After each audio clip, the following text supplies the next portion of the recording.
nos debería regocijar en gran manera.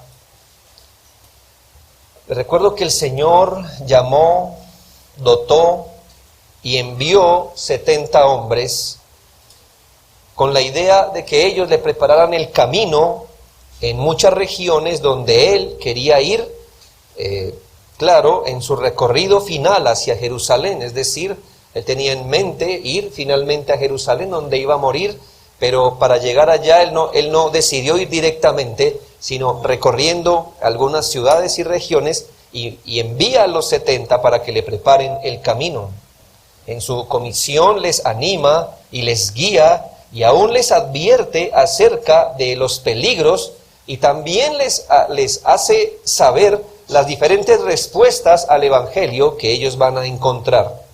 Estos hombres eran portavoces autorizados de Cristo, y miramos hace 8 días que la respuesta que las personas dieran al Evangelio se iba a convertir en la mayor de las bendiciones, si es que ellos lo aceptaban, lo escuchaban de forma salvadora, o se iba a convertir en terrible juicio para aquellos que no respondían en arrepentimiento y fe. Ahora nos preguntamos, según este texto, ¿cómo les fue a los 70? ¿Qué encontraron en medio de las distintas y variadas providencias? ¿Qué encontraron al verse como ovejas en medio de lobos, predicando, posando en las casas, etcétera, según las indicaciones del Señor? ¿Cómo les fue? ¿Qué encontraron según las diferentes respuestas al Evangelio que ellos escucharon? Este texto nos muestra primero el informe de los 70 al Señor, cómo les fue, pero nos muestra la respuesta gozosa del Señor al informe que ellos le dieron.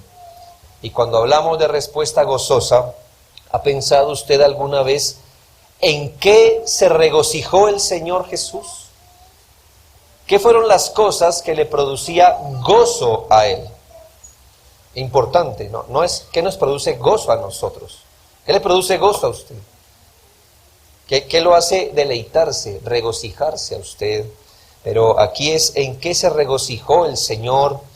¿Qué sacó del Señor alabanzas y gozo de corazón? ¿Qué hizo que aquel que es llamado en la Escritura varón de dolores y experimentado en quebrantos, qué hizo que Él se regocijara enormemente? Cualquier cosa que haya alegrado el corazón de Cristo y le haya dado suficiente combustible para la adoración profunda y sentida, debería ser el motivo de nuestro gozo también. Así que entremos ya de lleno en el tema. Primero que vamos a ver, hermanos, es el reporte gozoso de los 70. El reporte gozoso. Miremos el reporte en sí mismo. Versículo 17. Volvieron los 70 con gozo. Estamos en Lucas, capítulo 10, versículo 17. Volvieron los 70 con gozo, diciendo: Señor, aún los demonios se nos sujetan en tu nombre. Sin duda, hermanos, que esta misión de los 70, el tiempo que haya durado, no se llevó entre pétalos de rosas. Es decir, hermanos, estos hombres, según la expectativa del Señor Jesucristo, iban a experimentar bastante lucha en su labor sacrificial. Les recuerdo que párrafos anteriores el Señor empieza a preparar a estos hombres con cosas como estas. Si ustedes no son capaces de negarse a sí mismos, si no son capaces de llevar la cruz y seguirme, no pueden ser mis discípulos. Ya los estaba preparando, hermanos, que la expectativa de ser un discípulo del Señor, nunca el seguimiento a Cristo, ni mucho menos ser portavoz de su palabra, iba a ser fácil para ellos. Pero, ¿qué ocurre, hermanos? Que aún en medio, seguramente, de las luchas que ellos habrían experimentado, de todo lo que ellos encontraron, eso no hizo nublar el gozo que tenían cuando fueron al Señor a dar un reporte. Más bien nosotros podemos afirmar que el gozo que ellos tenían de servir al Señor y el gozo que les produjo ver el respaldo divino sobre sus labores eclipsó cualquier dificultad en la tarea. Y cuando presentaron el reporte, no lo resumen en la dificultad que encontraron, sino que resumen su reporte en uno gozoso, en uno de victoria. Recordemos, hermanos, que según el texto, ellos fueron comisionados para sanar enfermos y anunciar el Evangelio. Eso está en el capítulo 10, versículo 9. Pero, hermanos, no podemos pensar que no hicieron tareas semejantes como a estas. Es decir, que solo su ministerio era predicar y sanar. Debemos entender por el reporte que dan que ellos hicieron labores semejantes a estas, como la expulsión de los demonios. Al hacer su labor, la bendición de Dios les acompañaba y hacía eficaz su ministerio. Y note cómo ellos reportan esto: Señor, aún los demonios se nos sujetan en tu nombre. Es decir, esto no estaba entre la indicación principal, pero al hacer la labor nos encontramos además con demonios, sí, con gente que se oponía al mensaje, y con esto le compruebo que su labor no fue fácil. Pero ¿qué ocurre? Ellos dicen, aún, es decir, hicimos lo que nos dijiste con éxito, pero aún estas cosas que no teníamos previstas, pero que encontramos, aún eso lo pudimos hacer eficazmente. Gloria a Dios por eso.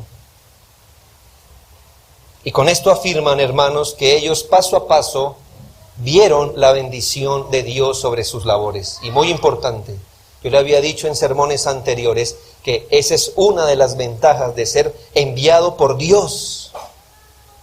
Que si usted es enviado por Dios, garantiza la bendición de Dios sobre sus labores.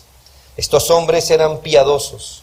Estos 70 hombres eran de los seguidores más selectos del Señor.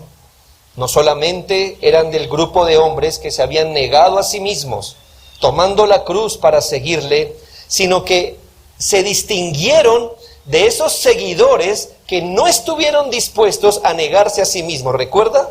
No solamente cuando el Señor dijo, si alguno desea seguirme debe negarse a sí mismo. Yo creo que eso hizo una diferencia entre muchos que seguían al Señor, sino que el Señor nos cuenta al menos 3 relatos de gente que intentó, entre comillas, seguirlo, pero estaban muy ocupados en sus cosas. Pero este no era el caso de los 70. Estos hombres sabían que iban en nombre de Cristo, no en su poder, ni predicándose a ellos mismos, y al dar su reporte hay un gozo humilde de su parte. ¿Y dónde vemos el gozo humilde? Bueno, dice, volvieron los 70 con gozo. Ahí está el gozo. ¿Y dónde está lo humilde? Señor, aún los demonios se nos sujetan en tu nombre, en tu nombre. Y ahí podemos ver la humildad que ellos tenían, porque ellos no dicen, mira que aún los demonios se nos sujetan, sino se nos sujetan en tu nombre. Nosotros reconocemos que es por tu nombre que los espíritus se sujetan. Es por tu poder, no por el nuestro. Es porque tú nos enviaste a hacer tal cosa que esto está ocurriendo. Y así le dan gloria a Cristo. Y de ellos podemos aprender, hermanos, que en todas las cosas que hacemos, sobre todo esas victorias sobre Satanás que se obtienen, son por el poder que viene de nuestro Señor Jesucristo. Y Él debe llevarse siempre toda la gloria en todo. Si ellos estaban trabajando en nombre de Cristo, si habían sido enviados en nombre de Cristo, entonces lo más adecuado era darle honra al que se la merece. Estos hombres no solamente están gozosos de ser eficaces, sino, Señor, mira lo que tu nombre hace. Mira el poder de tu nombre operando allí. Es tu poder el que ha doblegado a Satanás. Es gracias a ti que hemos sido eficaces en nuestro ministerio. Él debe recibir todos los elogios. Si el trabajo se realiza en su nombre, el honor se debe a su nombre. Y en esto comprobamos, hermanos, que estos hombres eran en verdad hombres piadosos, hombres elegidos por Dios, hombres sacrificiales, hombres sobre los que Dios puso su mano benevolente para hacer tal cosa. Ahora, ¿cuál fue la respuesta del Señor? Estoy en mi primer punto aún. ¿Cuál fue la respuesta del Señor? El Señor acompañó a sus inexpertos discípulos en su regocijo. El Señor animó la fe de sus trabajadores. El Señor mismo sabía a qué tipo de personas había enviado y a qué tipo de labor les había enviado. Y en el versículo 18 se nos muestra el triple aliciente que les da luego del reporte. Versículo 18. Y les dijo: yo veía a Satanás caer del cielo como un rayo. Mire el primer aliciente que les da. El Señor comparte el gozo de los hombres que les sirven. Y lo primero, cómo muestra que está compartiendo su gozo, diciéndoles: sí, exactamente. Yo estaba también con ustedes. Cuando ustedes estaban haciendo la labor de ir a predicar el Evangelio, cuando ustedes estaban yendo allí a sanar enfermos, a expulsar demonios, sí, yo también estaba ahí viendo cómo Satanás caía del cielo como un rayo. No le interprete este texto por fuera de su contexto. Esto no nos está hablando que hubo una lucha en el cielo, que no sé qué cosas, que usted ya sabe, estas cosas que no sé de dónde las sacamos. Aquí el Señor está diciendo: sí, gracias a las labores que ustedes están haciendo, yo también estaba ahí en espíritu, pero yo tengo una visión espiritual de tal cosa. Ustedes están viendo los pequeños actos que estaban realizando, pero yo estaba viendo cómo el reino de Satanás estaba siendo quebrado, cómo el reino de Satanás está siendo diezmado, desmenuzado, expugnado, restado. Por supuesto, hermanos, que la venida del Hijo de Dios en su encarnación correspondió al golpe fatal de Satanás. Es decir, hermanos, estamos tratando hoy día con un enemigo herido de muerte. Ese es Satanás. ¿Y quién le propinó la herida de muerte? El Señor en su primera venida. Pero es como, déjeme hacer esto en esta mañana, pero el cuchillo empezó a meterse en el costado de Satanás cuando el Señor Jesucristo apareció, pero el cuchillo empieza a hundirse más y más sobre el costado de Satanás, mientras sus discípulos hacen más y más las labores a favor del reino. Es decir, la herida la propina el Señor, pero no es una herida completa, sino que va creciendo la herida a medida que los discípulos del Señor van haciendo las labores a favor del reino. Ahora estos 70 hombres, piense esto, qué maravilloso es. Apareció el Hijo de Dios y usted ya sabe la historia. Satanás abrió su boca como un dragón para tragar al niño. Dice Apocalipsis, por eso tuvo que huir a Egipto, pero luego viene, aquí está un hombre, el Hijo de Dios, dándole un golpe a Satanás. Satanás no puede con él, pero ahora el Señor elige a 12 hombres para hacer la labor y la herida va más profunda, pero ahora aparecen 70 hombres haciendo la voluntad de Dios. La herida es más profunda y el Señor se regocija por eso. Yo veía a Satanás caer del cielo como un rayo, es decir, él ha tenido poder de oscurecer las naciones, poder de oscurecer a los pueblos, pero cuando ustedes han ido en mi nombre a hacer tal labor, yo he visto cómo su reino se ha debilitado. Se debilita la causa del diablo en el mundo, la cual consiste en oscurecer el entendimiento de la gente para que no les resplandezca la luz del Evangelio de la gloria de Cristo, el cual es la imagen de Dios. Para eso vive y respira Satanás todos los días de su vida, no para quebrarlo a usted económicamente. Bueno, si con eso se le lleva su alma, lo hará. Pero ¿cuál es su punto? Él vive para oscurecer el evangelio de la gloria de Dios en Cristo. Para eso vive y respira. Y aquí hay 70 hombres contradiciendo su causa. Eso debilita el reino de las tinieblas. Cada alma rescatada del poder de Satanás debilita la causa del diablo. Cada persona que es convertida a Cristo es como quitarle un ladrillo al muro del reino de Satanás, lo empieza a debilitar.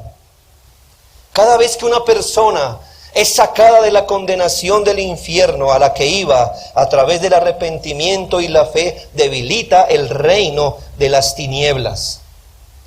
Además de esto, el Señor, con un segundo aliciente, les anima, les dice: he aquí, os doy potestad, versículo 19, he aquí os doy potestad de hollar serpientes y escorpiones y sobre toda fuerza del enemigo.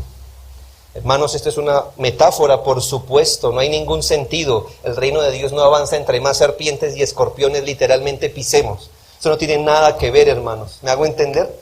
No estamos hablando de expedicionarios en la selva, entre más serpientes pisemos, el reino de Dios avanza. Eso no tiene nada que ver, hermanos. Aquí estamos hablando de una metáfora de yo les he dado poder sobre Satanás, sobre el enemigo de las almas. Mira cómo el Señor comparte el gozo de estos hombres. No solamente les dice: yo sé lo que han hecho, sino que además con estas palabras les dice: yo sé lo que van a hacer también de aquí en adelante, con mi poder. Yo les voy a dar potestad de seguir quebrantando el reino de las tinieblas, por supuesto, y sobre toda fuerza del enemigo. Hermanos, solo si usted ha sido mal enseñado en la fe, pondrá en duda esto. Porque se nos ha enseñado que Satanás está bien interesado en volverlo a usted pobre, enfermo, arruinado y sin éxito en esta vida. Y entonces cuando esas cosas pasan o no pasan, usted mide o no mide cómo es que opera Dios o cómo es que opera Satanás.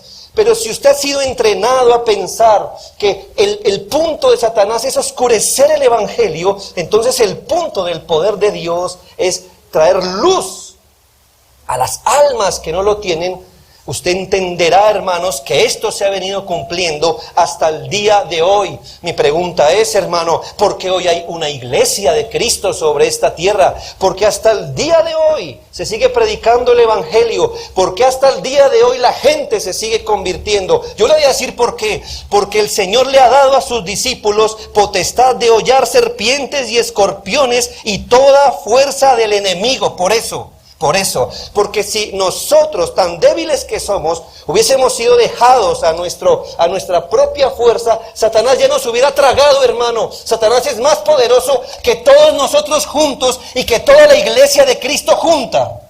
Él es más poderoso que eso, pero no es más poderoso que Cristo. Por eso la causa del Evangelio está aquí. Usted no cree, hermano, que 10,000 furiosos romanos no hubieran podido acabar con 12 hombres en el primer siglo.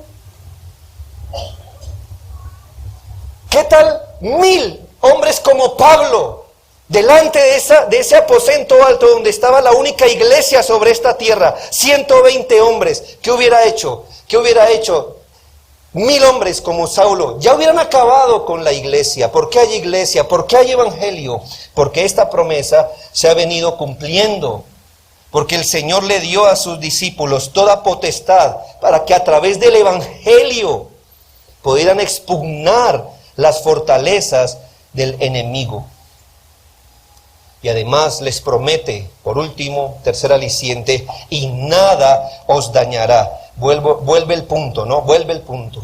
Y usted de los que piensa que Satanás lo que quiere es causarle gastritis y partirle un brazo y que lo roben por la 10ª, usted dirá, no, pues no se ha cumplido, porque a mí me han pasado muchas cosas de parte del diablo. Ah, sí.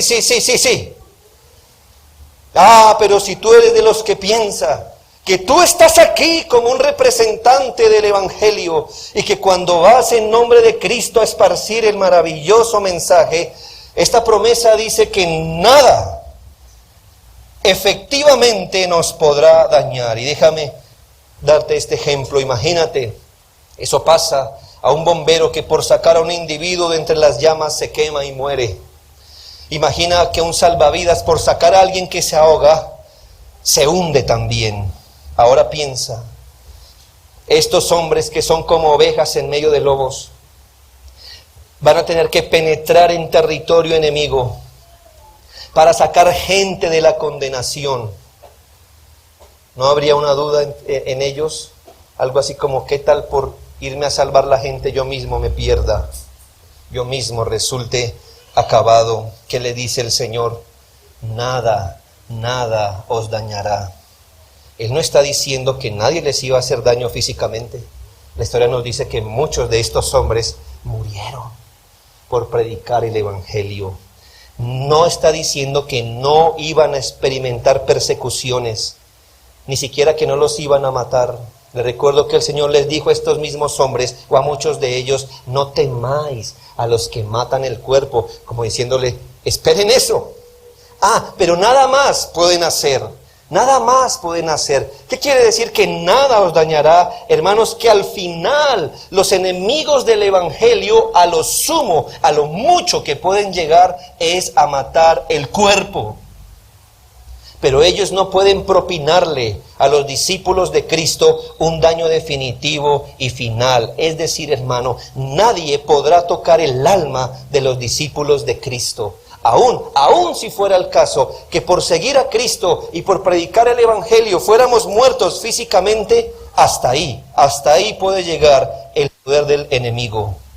Nada os dañará. Es decir, finalmente ustedes van a ser guardados en el Señor.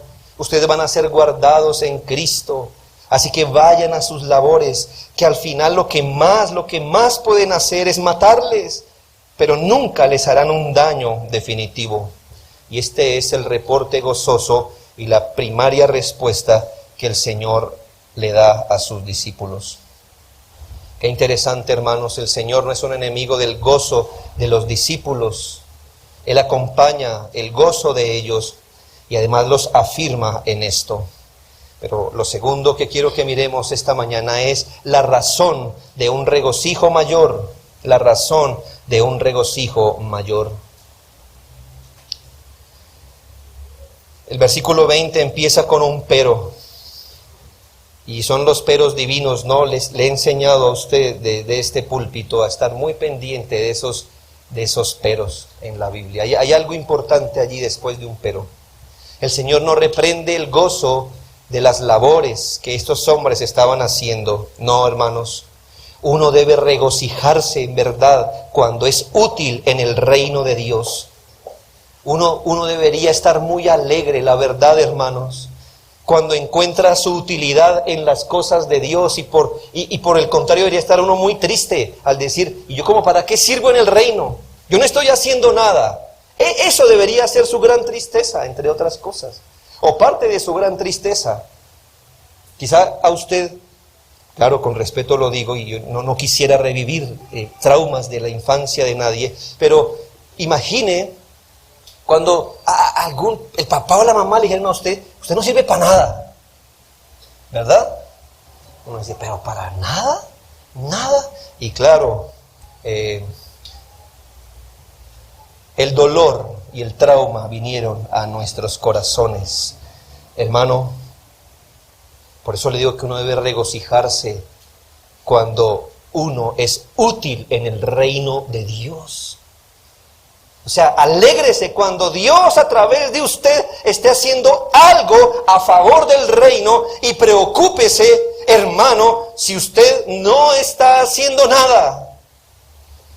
Por eso la ociosidad y por eso los distintos pecados que surgen de la ociosidad. Hermano, usted deja quietas las manos y la lengua se suelta. Mantenga las manos ocupadas y verá que la lengua se contrae. Cada discípulo del Señor debe alegrarse enormemente el que Dios lo esté usando para los propósitos que tiene repercusiones eternas. Gloria a Dios si usted es uno de ellos, si Dios lo está usando, si usted está siendo útil en las cosas de Dios, si usted ya supo dónde engrana usted en el reino de Dios, qué papel juega usted. Gloria a Dios, gócese de eso. Y el Señor no reprende ese gozo, pero dice el versículo, pero el Señor dijo, no os regocijéis de que los espíritus se os sujetan, sino regocijaos de que vuestros nombres estén escritos en los cielos. El Señor no está diciendo que no debería darnos alegría ser útiles en el Señor. Eso debe producirnos mucho gozo, pero hay un gozo mayor que debe estar reservado para un motivo. Piense en su corazón y piense en los distintos niveles de gozo que usted puede sentir, ¿verdad? Hay cosas que nos producen cierto gozo, otras cosas que nos producen más regocijo, más. Allí en la cima, estos hombres habían puesto lo siguiente: estamos tan gozosos, tan alegres de ser útiles en el reino de Dios. Mira, el Señor ha tratado con nuestros corazones, nos ha llamado a esto, el Señor nos está respaldando, estamos muy, muy alegres. Eso se ha convertido en el motivo de mayor regocijo. Y el Señor les dice, qué bueno que se regocijen, pero de segundo, arriba, en ese campo al que le cabe el mayor de sus gozos, debe estar lo siguiente: que su nombre esté escrito en los cielos. Ese gozo desbordante debe estar reservado ¿para qué? Para la salvación de nuestra alma en Cristo. Ni logros, ni carreras, ni posesiones, ni familia, ni matrimonio deberían ser el motivo mayor de nuestro gozo.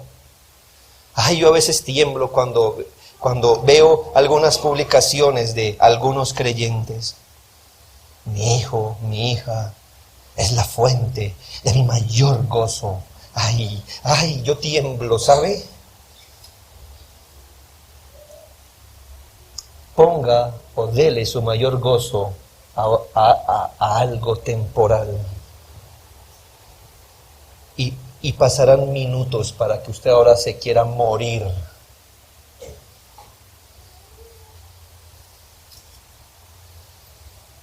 No, hermanos.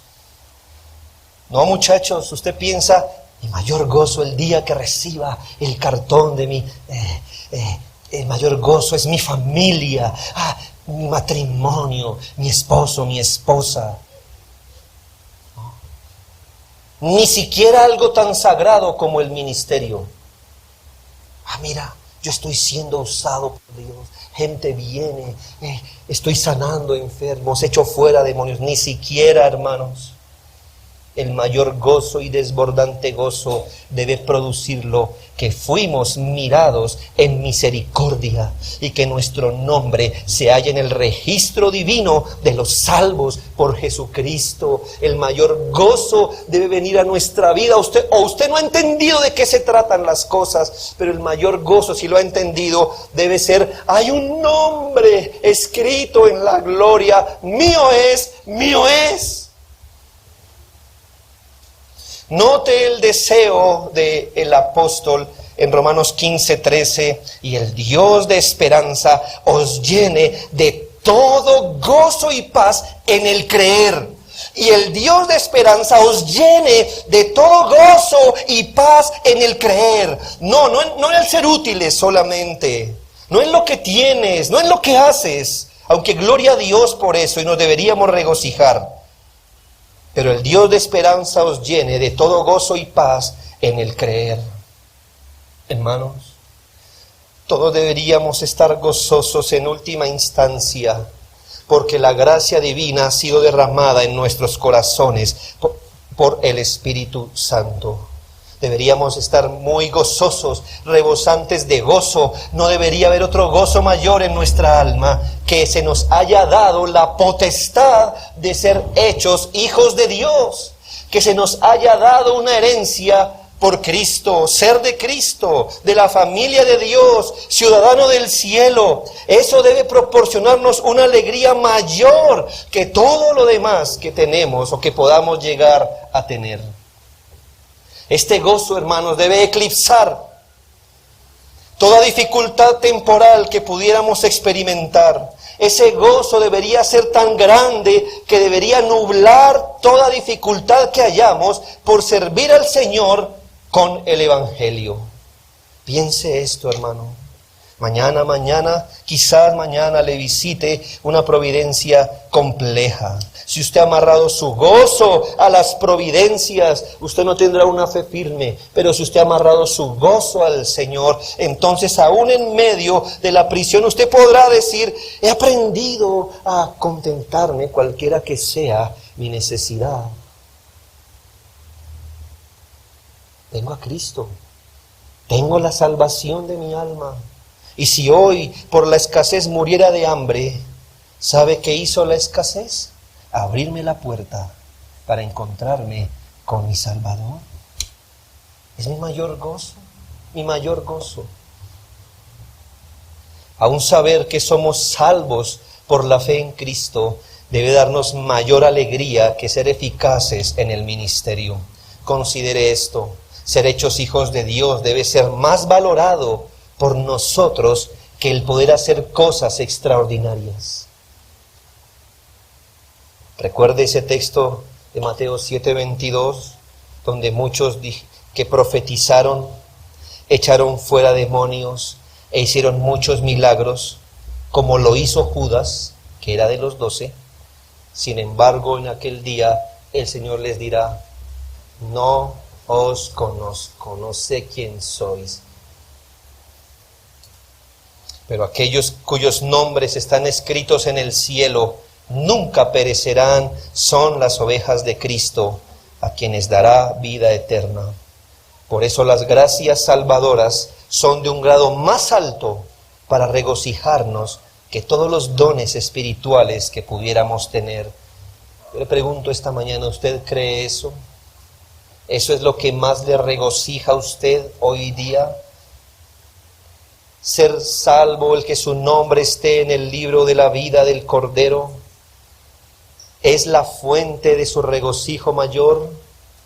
Todo lo demás son alegrías, pero eso es su gran gozo y regocijo. Y tercero, mire el regocijo del Señor. Este es un pasaje de mucho gozo y regocijo, ¿no? Gozo de los 70, gozo del Señor. Las exhortaciones al gozo. Pero dice la Biblia: en aquella misma hora, versículo 21, Jesús se regocijó en espíritu. Y para mí este texto brilla con una luz bien propia en la Biblia. Yo le voy a decir por qué. Porque es el único versículo en la Biblia donde nos dice que Jesucristo se regocijó. Por eso. Usted puede encontrar textos donde dice la Biblia que Él se entristeció. Sí, los va a encontrar. Y no uno solo. Se va a encontrar textos donde dice que Él se conmovió en espíritu. Es decir, se quebrantó en el corazón. No aguantó, fue muy visible. Usted puede encontrar textos donde dice que hasta Él lloró. La Biblia le reconoce en Isaías 53:3 como varón de dolores y experimentado en quebrantos. Note, hermano, Él hizo una carrera con doctorado en esto, en quebranto y dolor. Es decir, tú le veías a Él, y no que se la pasara bravo, pero tú no podías decir: ese hombre tiene las líneas de los ojos y de la boca tan marcadas de lo que se anda riendo. No, hermanos. Hay un texto muy diciente.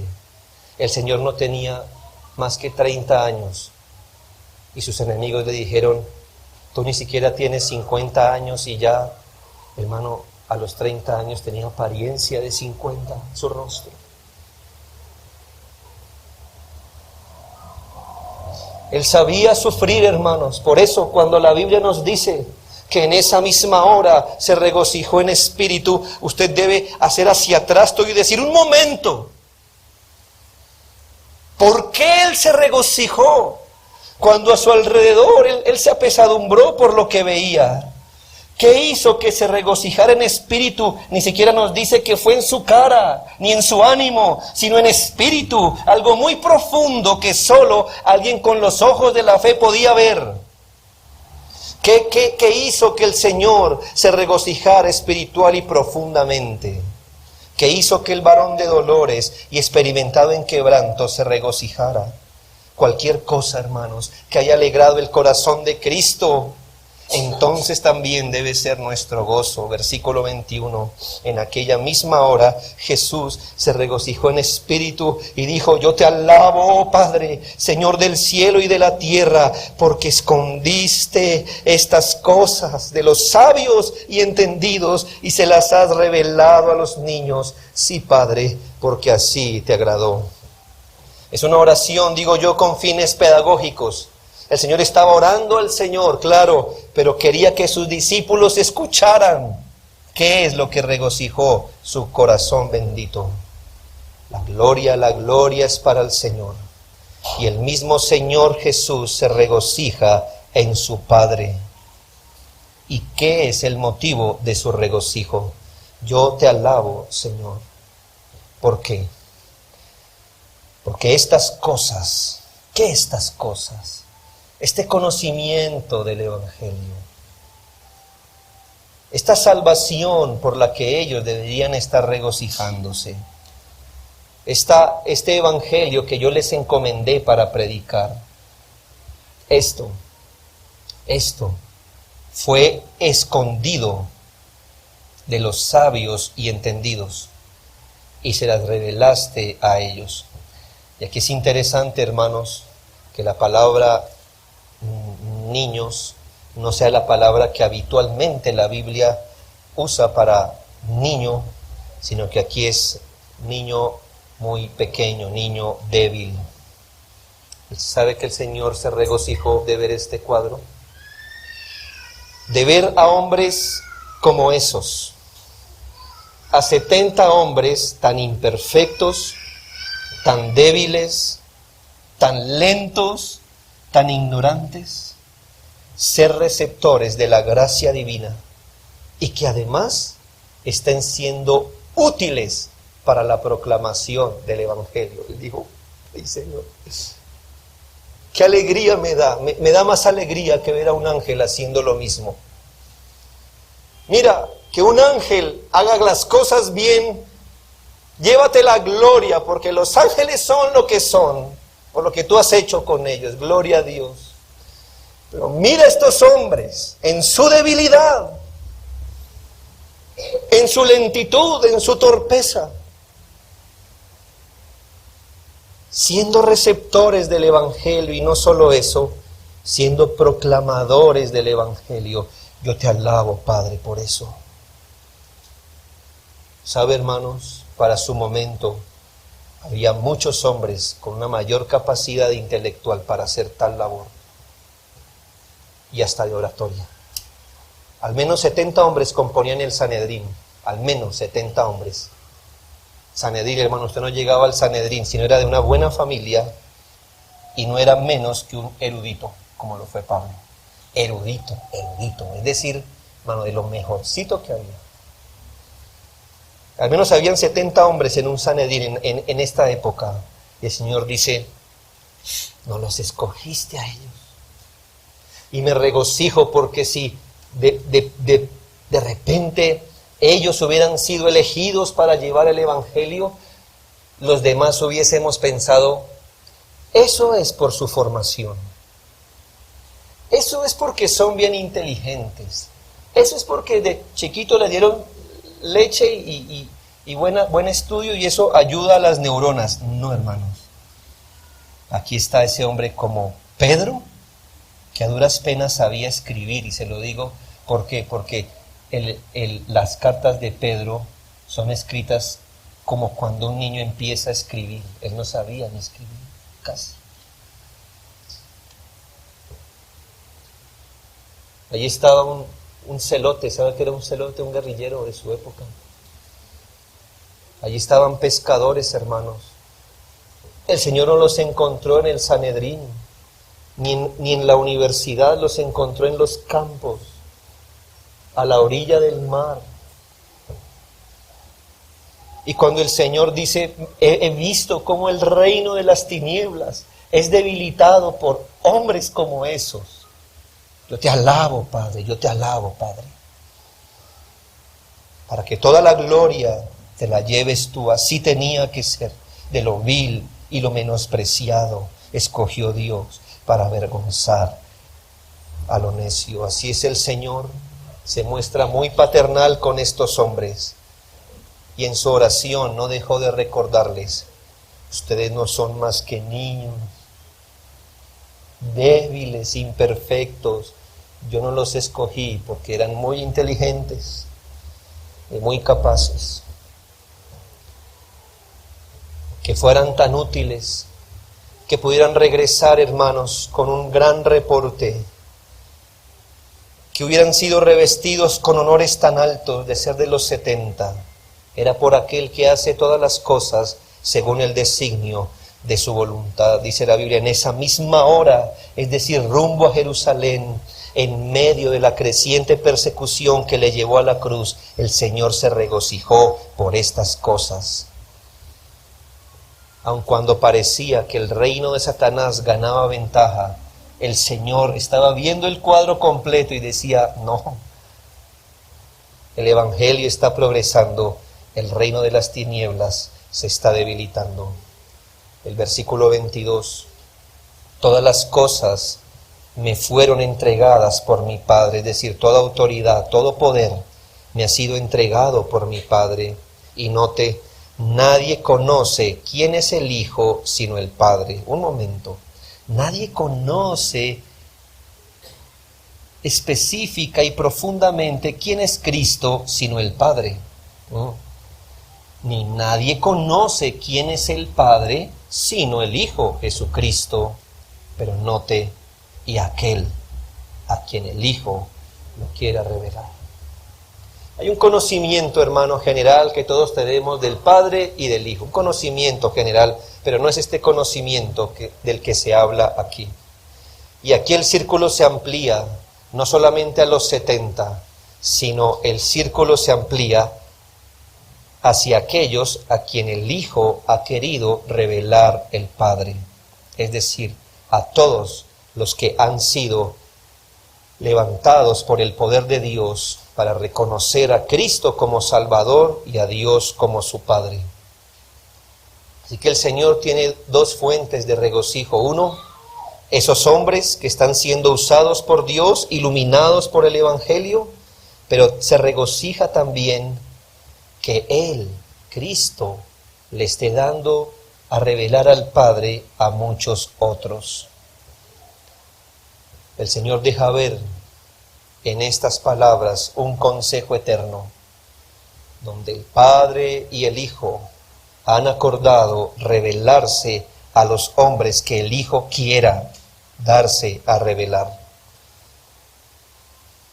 En resumidas cuentas, ¿qué trajo regocijo al corazón del Señor?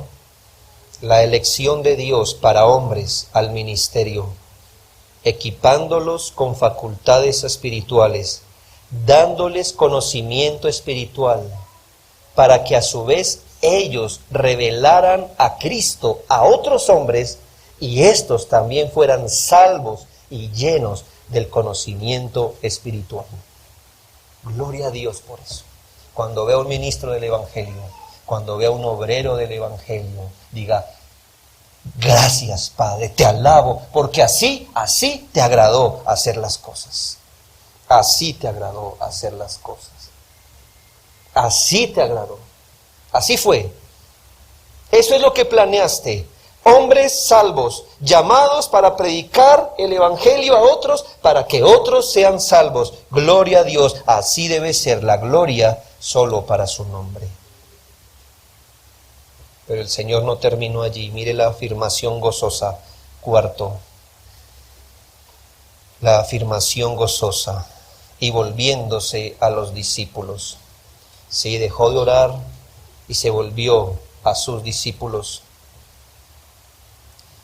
Y les dijo aparte, Se los llevó a un rinconcito y les dijo: bienaventurados los ojos que ven lo que vosotros veis, porque os digo que muchos profetas y reyes desearon ver lo que vosotros veis y no lo vieron, y oír lo que oís y no lo oyeron.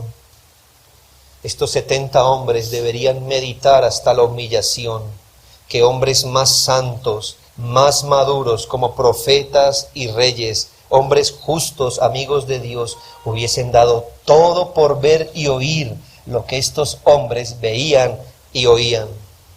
Gloria a Dios por eso. En el sermón pasado vimos un ay de Cristo, y cuando Cristo dice ay, hermano, tiemble. Ay de ti, Corazín, ay de ti, Betsaida. Pero aquí, hermano, cuando el Señor dice bienaventurado, créale, no hay hombre más dichoso que esto. Bienaventurados los ojos que ven lo que vosotros veis. ¿Sabe, hermanos? Gente de la talla, pesos pesados, como Noé, como Abraham, como Moisés, como David, como Job. Hombres que nos harían quedar nuestro cristianismo muy mal, muy mal, muy mal. Estos hombres hubiesen dado todo por estar en las sandalias de Pedro, de Juan, de los 70. Es como si el Señor les dijera: mira, queridos niños, yo sé que no vas a entender esto, pero un día lo entenderás. Pero ustedes son de lo más bienaventurado que hay por ver lo que están viendo. ¿Qué? ¿Qué estaban viendo ellos? No, pero al Hijo de Dios primeramente, pero estaban viendo el Evangelio predicarse, estaban viendo las almas venir a Cristo, estaban viendo el reino de Satanás desmoronarse. Profetas y reyes desearon ver esto, ver al Cristo, oírle, abrazarlo por la fe, pero ver y oírle era el motivo de su bienaventuranza. Tenga en cuenta y considere usted, hermano, hasta la humillación algo, que aún usted y yo somos más aventajados que los 70, y le voy a decir por qué. Porque para ese momento Cristo no había ido a la cruz, ni había resucitado, ni había ascendido a la diestra de Dios. Ni siquiera había pasado eso. Aún así le dice bienaventurados. Nuestra bienaventuranza es mayor, hermanos. Bienaventurados son ustedes. ¿Cómo crees que estos hombres se volvieron a hacer el trabajo de Dios en Cristo? Con más ánimo, ¿no cree? Hemos sido vistos en Cristo, hemos sido amados en Él. Se nos ha dado además la oportunidad de servirle. ¡Qué gran privilegio! ¡Qué gran privilegio! Medite, hermano, en esto. Déjeme terminar con lo siguiente.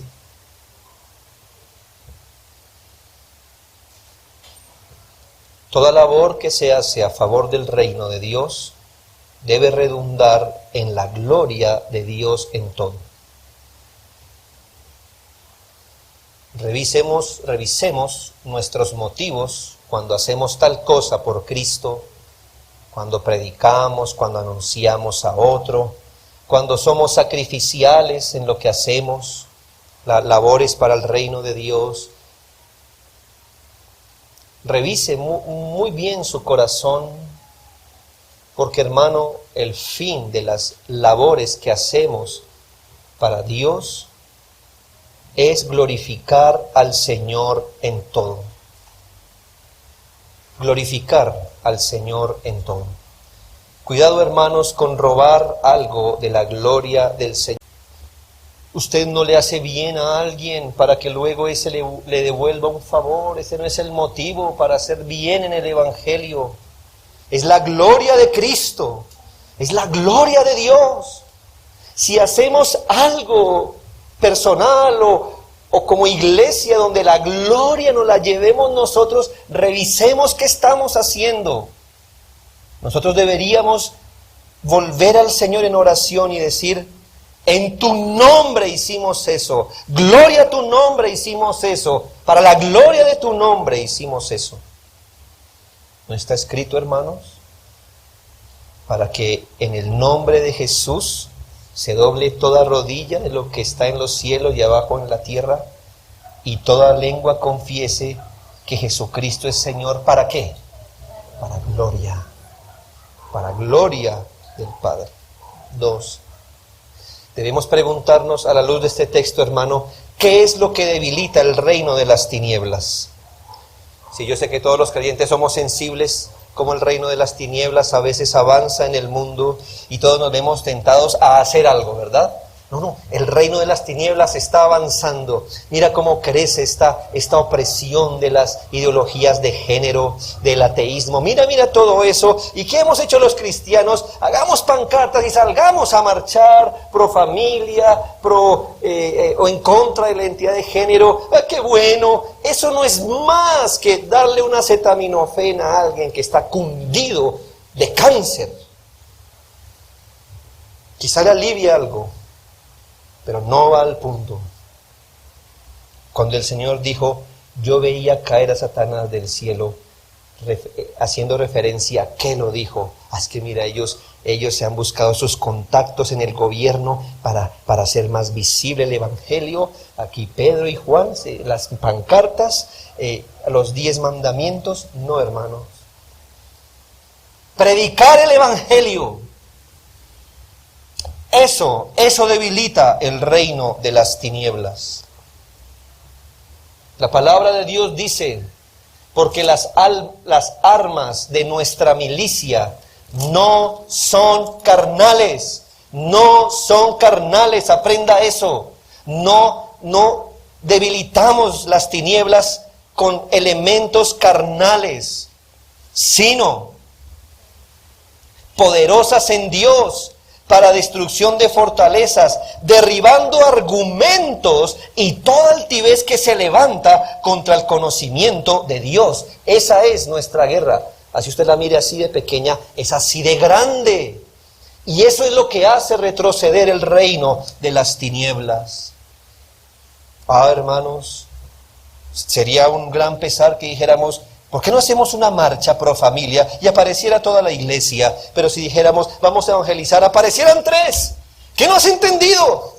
¿Qué es lo que resta? ¿Qué es lo que le quita a la gente a Satanás de su dominio? ¿Qué es lo que debilita sus muros? ¿Qué es? Anunciar el Evangelio. Predicar el Evangelio. Aún los padres con sus hijos tienen una labor inmensamente grande. No siembre tantos impíos como hijos tenga en este mundo. Disipúlelos, gánelos para Cristo en el poder de Dios. Que Él tenga planes, dejemos los planes de Dios a Dios, Él sabrá cómo hacerlo, pero usted debilita el reino de las tinieblas de esa manera. Hermanos, por último, el gozo de ser salvos en Cristo debe eclipsar cualquier gozo y eclipsar cualquier dificultad. Hermanos, si algo le está alegrando más que su salvación en Cristo, golpéese su pecho y haga bajar ese gozo al segundo lugar. ¿Sí ha hecho eso con cosas que no le bajan en el tarro? ¿Sí? Hay que darles, hermano, para que bajen. Dele al pecho y dígale: ¿cómo es posible que este asunto temporal sea mi mayor fuente de gozo? No, mi mayor fuente de gozo está reservada para Cristo. Hermano, dice la Biblia en el Salmo 16, que usted lo recita muchas veces: Jehová es mi herencia, es hermosa la heredad que me ha tocado. Él es la herencia hermosa que nos ha tocado. No es algo, es Él, hermanos. ni siquiera permita que una dificultad nuble el gozo de ser salvos. Dele gracias a Dios que usted conoció el Evangelio, que lo recibió. Si ahora es útil en el Evangelio, dele más gracias a Dios. Eso regocijó al Señor y eso debería regocijarnos a nosotros también, ser herederos del reino de Dios. Oremos.